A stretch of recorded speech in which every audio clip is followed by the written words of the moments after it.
Hello friends, good morning. स्वागत करते हैं आईएएस वॉरियर्स चैनल पर। और 17 बीपीएससी प्रीलिम्स का एग्ज़ाम संपन्न हुआ 13 दिसंबर को। और उस एग्ज़ाम में जो भी एक सेंटर पर थोड़ा सा इशू आया है, उस सेंटर को मे भी कैंसिल करने की पॉसिबिलिटी है। बाकी परीक्षा कैंसिल नहीं किया जाएगा, ध्यान रखिएगा। तो हम लोग कट ऑफ के बारे में डिस्कस करते हैं, क्योंकि काफ़ी बच्चे परेशान थे। मैसेज पे मैसेज आ रहा है इंस्टा पे। देखिए, अभी मैंने इंस्टा खोला था 1 महीना के बाद से, तो अभी देखिए कि कट ऑफ के लिए बड़ी मैसेज आ रहा था। और देखिए कि ईमेल आईडी पे भी मैसेज मेरे आया हुआ है, प्लस जो पर्सनली कांटेक्ट में है उन्होंने भी मैसेज किया था। और यहाँ तक कि मेरे मित्र लोग जो हैं, जिनको मेरे पे भरोसा है, वो लोग भी कह रहे हैं कि कट ऑफ आप बताइए, आप पे ज़्यादा ट्रस्ट है, बाकी मार्केट से कोई मतलब नहीं है। अब मार्केट में बहुत सारी भ्रांतियां हैं कि जिन्होंने कभी आज तक एग्ज़ाम दिया नहीं, वो लोग कह रहे हैं कि पेपर ईजी है। एक बार बैठो एग्ज़ाम में तो इस पेपर को फिर ईजी कहना तब हम मानते हैं। ठीक है, चलिए हम लोग सेशन को स्टार्ट करते हैं। जो लोग भी नए होंगे चैनल को सब्सक्राइब करिएगा, पुराने लोग अधिक से अधिक सेशन को शेयर करिएगा। और आप लोग हम पे इतना ट्रस्ट करते हैं, ये हमारे लिए काफ़ी बड़ी बात है। तो इसमें हम सीसी और सीडीपीओ दोनों के कटअप के बारे में डिस्कस करेंगे। बाकी जो एफओ वगैरह है उसके बारे में नहीं, मैं 2 का कटअप में बताऊंगा, जिसका मुझे अनुमान है उसी का बता सकता हूँ। तो चलिए सेशन को स्टार्ट करते हैं। सबसे पहले हम लोग अटेंडेंस पे डिस्कस कर ले रहे हैं कि अटेंडेंस कितना रहा, कितने बच्चों ने अपीयर किया। तो कुल मिला जुला के कल चेयरमैन का जो स्टेटमेंट आया था, 62% कह रहे थे कि टोटल अटेंडेंस रहा था। 4,83,000 बच्चों ने फॉर्म भरा था। 4,83,300 कुछ बच्चे ने फॉर्म भरा था, जिसमें से 4,48,000 के करीब बच्चों ने एडमिट कार्ड डाउनलोड किया था। और ये 62% 2,99,000 के आसपास, यानी कि मोटा मोटी एक आंकड़ा लेके चल सकते हैं कि 3 लाख बच्चों ने एग्ज़ाम अपीयर किया था। तो ये चीज़ है, ध्यान रखिएगा। अटेंडेंस कितना रहा है? लगभग 3 लाख, यानी कि अच्छा खासा अब्सेंट ही रहा है। ठीक है, 38% बच्चे लगभग अब्सेंट रहे। रीज़न ये है कि दूर सेंटर है और कई लोग आंदोलन में जो इंगेज रहे हैं, जो ज़्यादा सीरियस मतलब सीरियसली लास्ट में नहीं कर पाए, उन्होंने स्किप भी कर दिया। जिनको दूर से आना था उन्होंने भी एग्ज़ाम को स्किप कर दिया। और कई लोग इसलिए स्किप कर दिए जो 69 का पैटर्न था उसको देखते हुए। ठीक है, टोटल सीटों की संख्या कितनी है? 2035 सीटों की संख्या है। और इसमें देखिएगा तो अगर 10 गुना रिजल्ट दिया गया तो 20,350 रिजल्ट दिया जाएगा। लेकिन 10 गुना बीपीएससी के द्वारा नहीं दिया जा रहा है। कितने सालों से? 13 गुना भी दे दिया जाता है। तो 13 गुना अगर दिया गया तो 26,390 सीट रहे रिजल्ट होगा। और 15 गुना सीट दिया गया तो आपके कई बार, ऐसा नहीं है कि 15 गुना नहीं दिया जाता है, कई बार 15 गुना रिजल्ट दिया गया है। तो ध्यान रखिएगा 30,450 के करीब में आपका रिजल्ट होगा। तो एक मोटा मोटी 13 गुना के आसपास आएगा, जहाँ तक कि मुझे आइडिया है कि 22,000 से लेकर और 25,000 के करीब में रिजल्ट मिनिमम होगा। मिनिमम की मैं बात कर रहा हूँ। ये मैक्सिमम 30,000 के करीब में भी जा सकता है, क्योंकि लास्ट में जिनका मार्क्स इक्वल होता है, इसमें ट्राई ब्रेकर नहीं होता है, क्योंकि आपका सिलेक्शन नहीं है, ये केवल आपके क्वालिफाइंग नेचर होता है। तो यहाँ पर ट्राई ब्रेकर नहीं होता है। तो 30,000 के करीब में भी रिजल्ट दिया जा सकता है। आप देखिए कि क्या होगा। मतलब मैं फिक्स हूँ कि 22 से 25 के करीब में रिजल्ट तो एकदम मिनिमम दिया ही जाएगा। अगर पेपर की डिफ़िकल्टी लेवल का थोड़ा सा हम लोग बात करें तो बहुत सारे कह रहे हैं कि पेपर इजी है। लेकिन एक बड़ा बड़ा प्लेटफॉर्म, मतलब एक से एक बड़ा प्लेटफॉर्म, मैं सभी प्लेटफॉर्म की बात कर रहा हूँ, मतलब जितने भी बड़े बड़े प्लेटफॉर्म है, मतलब उसमें 90% प्लेटफॉर्म की बात कर रहा हूँ कि क्वेश्चन को एनालिसिस कर रहे हैं वो लोग और बगल में गूगल खोल के और देख रहे हैं, उसके बाद से भी कई क्वेश्चन का गलत आंसर दे रहे थे। देखिए, जहाँ विवादित प्रश्न रहता है या फिर डिबेटेड प्रश्न रहता है, वहाँ तो चलिए कोई दिक्कत नहीं है। लेकिन आसान जो रानी की सामग्री विक्टोरिया वाला प्रश्न को 76 बता रहे हो, लास्ट में फिर आके 77 बता रहे हो, आपको वहीं क्लियर नहीं है भाई, और आके सीधे प्लेटफॉर्म पे बोल रहे हो आसान क्वेश्चन है। बैठा दिया जाए वैसे लोगों को ना, तो 80-85 लाने में पसीना छूट जाएगा। ठीक है, तो प्रश्न आसान नहीं थे। जो एग्ज़ाम अपीयर किया है वो बता सकते हैं इसके बारे में कि कैसा पेपर था। Paper not easy. जो लोग इजी कह रहे हैं ना, उस भ्रम में मत रहिए। आंसर की आने दीजिए, तब आपका सबका औकात पता चल जाएगा। मैं बार बार कहता हूँ, बस में 100 लोग, सब लोगों का 100 आ रहा था। बस से जब रूम पे पहुँचिएगा ना तो आपका 85-90 आने लगेगा। और जब आएगा फाइनल आंसर की तो आप 80-83 में आ जाइएगा। ये फैक्ट है। ठीक है, और ये पेपर का स्तर not easy, easy to moderate था भाई मेरे। इजी टू मॉडरेट का मतलब हो कि प्रश्न का स्तर ठीक ठाक था, इतना भी इजी नहीं था। हाँ, एनसीईआरटी बेस्ड प्रश्न कुछ ही थे। एनसीईआरटी बेस्ड आप केमिस्ट्री के कुछ क्वेश्चन, डिस्प्लेसमेंट रिएक्शन वाले प्रश्न हो गए, या फिर आपकी एक्सोथर्मिक एंडोथर्मिक से जो क्वेश्चन पूछा गया था वो एनसीईआरटी का क्वेश्चन था। और 2-4 प्रश्न और हमको दिखा था, बाकी एनसीईआरटी का और सब्जेक्ट में ज़्यादा देखने को नहीं मिला था। और इकोनॉमिक्स के प्रश्न इतने फैक्चुअल थे, इकोनॉमिक्स सर्वे बजट या फिर जो भी आपका कैपिटल से क्वेश्चन पूछा गया था, मतलब या फिर कह सकते मॉनेटरी बैंकिंग मनी से क्वेश्चन जो पूछा गया था, पूरे आपके क्या थे, पूरे आपके फैक्चुअल क्वेश्चन थे, नॉट कंसेप्चुअल। और वैसे प्रश्न ऐसे होते हैं या तो हिट एंड ट्रायल होते हैं, या तो सही होगा या तो आपके गलत हो जाएंगे सीधे।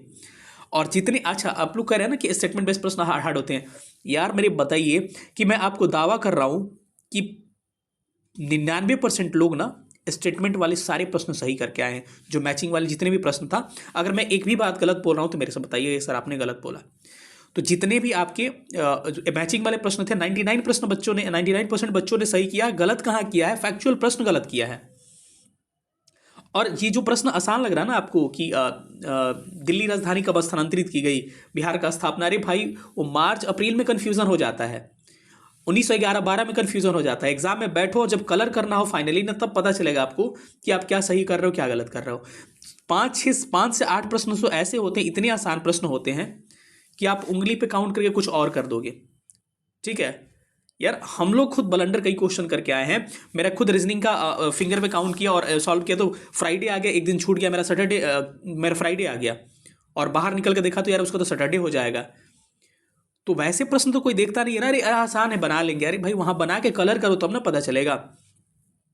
कुल मिला जुला के मैं यही कहना चाह रहा हूँ कि पेपर का स्तर आपका इजी नहीं था, इजी टू मॉडरेट था। और जो एग्जाम में ऐसा पेपर था, नॉट कंपेयर 66-67, ठीक है, ये प्रश्न 66-67 की तरह नहीं था, इस चीज को आपको एक्सेप्ट करना होगा।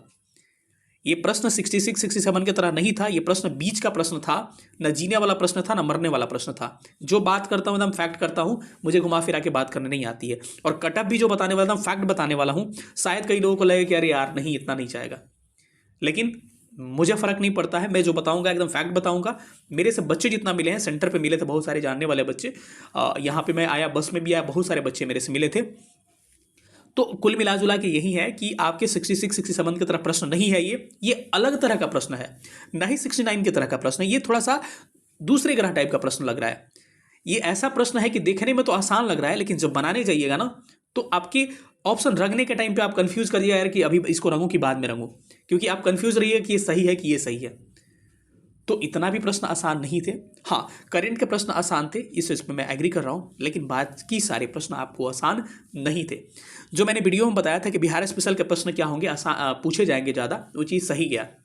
तीसरी बात, एक और मैंने एक दूसरी बात बताया था, जब मैंने बनाया वीडियो तो बड़ा लोग कमेंट कर रहे थे, मैंने बोला 69 की तरह पेपर नहीं होगा, क्योंकि कट ऑफ बैलेंस करना होता है आयोग को। आयोग कभी भी कट ऑफ 69 की तरह पेपर चला गया तो 70, 75 और 78 के बीच में चला जाएगा, 80 के करीब में। और आयोग कभी भी नहीं चाहेगा कि उसका स्तर इतना कट ऑफ नीचे चला जाए। तो प्रश्न के स्तर को मॉडरेट टू टफ 69 की तरह ना रख के इजी टू मॉडरेट रखेगा, और वही चीज ये साबित हुआ। ये प्रश्न जो था इजी टू मॉडरेट ही था, और बहुत सारे लोग कमेंट किए थे कि भूल जाइए वो दिन। आ गया ना वो दिन, वो भी दिन आएगा जब रिजल्ट आएगा, कट ऑफ मैच करेगा, कट ऑफ सही जाएगा। जो शिक्षक अभ्यर्थी या फिर दरोगा अभ्यर्थी है वो अच्छी तरह से हमको जानते हैं। यहाँ तक कि जो मेरे मित्र मेरे साथ इंटरव्यू दिए हैं वो लोग भी फोन करके बोलते हैं कि कट ऑफ के बारे में भाई डिस्कस करिए, थोड़ा आप पे ज़्यादा ट्रस्ट है। चलिए, बहुत सारी बातें हो गई, तो कुल मिला जुला के एग्जाम हॉल में बैठिएगा तब पता चलेगा कट ऑफ क्या होता है और कट ऑफ का स्तर क्या होता है। ठीक है, तो चलिए हम लोग देखते हैं कि कट ऑफ आपका क्या जाएगा। चलिए, कट ऑफ कम जाने का रीजन क्या है कि रिजल्ट आपको बहुत ज़्यादा जाएगा, रिजल्ट बहुत ज़्यादा दिया जाएगा। और आप लोग के नज़र में गढ़ के रख क्या है 68-69, अरे भाई 300-400 सीट था वहाँ पर, यहाँ पे 2000, 7 गुना 6 गुना सीट है, और आप उस एग्जाम से कंपेयर कर रहे हो जो इस एग्जाम से उसका तुलना ही नहीं है।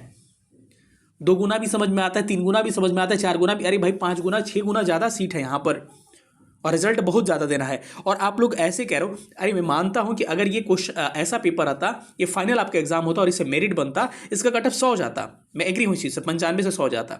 लेकिन ये भाई नॉट फाइनल रिजल्ट, ये क्या है, क्वालिफाइंग नेचर का एग्जाम है, और एक क्वालिफाइंग नेचर है बस।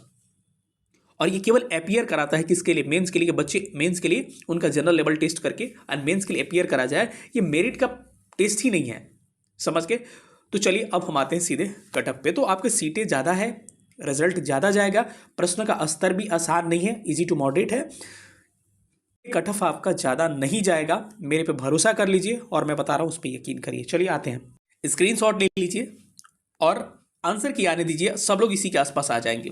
ई बार का कट ऑफ 85 से 88 के करीब में जाएगा, ठीक है। अनुभव बता रहा है मेरा, ठीक है। फीमेल का आपका 78 से 80 जाएगा, EWS का 80 से 83 के करीब में जाएगा, फीमेल का 75 से 78 के करीब में जाएगा। BC कैटेगरी है तो 81 से 84 के बीच में जाएगा, और BC फीमेल है तो आपके 75 से 78 जाएगा। अगर आप EBC हैं तो 79 से 82 जाएगा, और EBC फीमेल है तो 73 से 76 जाएगा। SC कैटेगरी का 70 से 73 और फीमेल का 60 से 63, ST का 69 से 72 और फीमेल का 54 से 57। BCL जो महिलाएं होती है, जो BC कैटेगरी की शादीशुदा महिलाएं होती हैं, उनको मिलता है अलग से रिजर्वेशन 3% का, तो उनका जाएगा 72 से 75, और फ्रीडम फाइटर लोग के भी मेरे भाई जो लोग हैं उनका जाएगा 72 से 75। एक बार स्क्रीनशॉट आपका ले सकते हैं इसको। अब आते हैं आपका डिसेबल में, जो 6 कैटेगरी है 60 से 63 जाएगा। डिसेबल DD वाले हैं उनका 50 से 53 जाएगा। डिसेबल OH वाले जो हैं 70 से 72 जाएगा, और डिसेबल MD वाले जो हैं 50 से 53 जाएगा। अब इसमें कोई ऐसा कैटेगरी नहीं बच गया जो कमेंट करने के लिए बच गया कि सर मेरा भी बता दीजिए। सारे लोग का मैंने बता दिया है, और आपसे भी मैं उम्मीद कर रहा हूँ कि आप भी अपना मार्क्स मुझे जरूर शेयर करिएगा, क्योंकि यार एक चीज़ मैं देख रहा हूँ ना कि सब लोगों को लग रहा है कि सब लोग कह रहे हैं सर 125 130 अटैम्प्ट लिया, जिसमें से मेरा 30-35 गलत हो गया। अरे पेपर आसान है, अरे भाई 30-35 गलत हो गया, तुम्हारा नंबर 85 आ गया लगभग। कहाँ से आसान है प्रश्न? आपको केवल अपना सही दिख रहा है, सर मैंने 95 सही कर दिया। अरे यार काटो निगेटिव, तब ना पता चला कितना सही किया आपने। तो कुल मिला जुला के यही है कि परेशान होने की जरूरत नहीं है, और मैं आपको गारंटी कह रहा हूँ कि आप कहीं 50 जगह कटअप मत दिखिएगा। अगर ट्रस्ट है तो बस इसी पर रिलाई करिए और चुपचाप प्रिपरेशन करिए। मेंस का बाउंड्री लाइन पे भी कटअप क्लियर करने वाले प्रीलिम्स में आपका उसका फाइनल सिलेक्शन टॉप रैंकर बने हैं। तो इसीलिए समय को बर्बाद मत करिए, 1-1.5 महीना लग जाएगा रिजल्ट आने में। हमको लग रहा है कि फरवरी फर्स्ट वीक या जनवरी लास्ट में आपको रिजल्ट देगा आयोग, तो तब तक आपका समय नुकसान जाएगा। तब तक मैं बार बार कह रहा हूँ कि आपके मेंस के लिए प्रिपरेशन स्टार्ट कर दीजिए। हम भी इसके लिए क्या करेंगे, आपको जो भी इनिशिएटिव होगा मेरे तरफ से करूँगा मैं। और आपको 2-3 दिन रेस्ट लेना चाहिए। आज दिन क्या है मैं तो ये भी भूल गया हूँ, कौन सा दिन है भाई? आज रुकी देख के बता रहे हैं, हम तो दिन भी भूल गए हैं। आज दिन है आपका सैटरडे है, ठीक है। सैटरडे संडे रेस्ट लीजिए, मंडे से फिर आप अपने प्रिपरेशन में लग जाइए, क्योंकि दिमाग को चिल रखना भी जरूरी है। थोड़ा सा घूम फिर लीजिए, थोड़ा सा मौज मस्ती कर लीजिए। घर जाना है, अगर जो बाहर रहते हैं घर पे जाके घूम के आ जाइए। जो भी स्ट्रेस वगैरह है उसको दूर करिए, और फिर से मंडे से स्टडी में लग जाइएगा, ठीक है। बस यही है, बाकी मेरे तरफ से जो हो पाएगा मेंस में आपको मैं जरूर गाइड करूँगा, और मेंस के लिए ऑफकोर्स आपको एक अच्छा प्लेटफॉर्म प्रोवाइड कराऊंगा। बहुत सारे बच्चे मिले मेरे से हर जगह, बड़ा खुशी हुआ मिलके कि वो काफ़ी तारीफ़ किया करते थे कि सर बिहार स्पेशल तो आपसे बहुत फ़ायदा हुआ, या फिर जो भी सब्जेक्ट आपने पढ़ा है कंटेंट अच्छा रहता है। हाँ, नो डाउट। CDPO का कटअफ के बारे में थोड़ा डिस्कस कर ले रहे हैं। CDPO का कटअफ सारी कैटेगरी का तो नहीं बताऊंगा, लेकिन एक मोटा मोटी अनुमान में आपको दे सकता हूँ, ठीक है। CDPO का कटअफ हाई जाएगा, सीटों की संख्या काफ़ी कम है, और 10 गुना 12 गुना 13 गुना उसमें भी रिजल्ट लिया जाएगा। तो एक मोटा मोटी अनुमान देना चाहूँगा कि CDPO का 105 के करीब में आपका कटअफ जा सकता है। जो फैक्ट है मैं वही बात करता हूँ कि CDPO का हाई जाएगा, 100 के आसपास CDPO का रहेगा, इससे कम नहीं जाएगा। बाकी हमने जो बता दिया वही फैक्ट है, एक बार आप मिला लीजिएगा। मिलेंगे अगले सेशन में, तब तक अपना ख्याल रखिएगा। सेशन देखने बहुत बहुत धन्यवाद। Thank you so much. जय हिंद।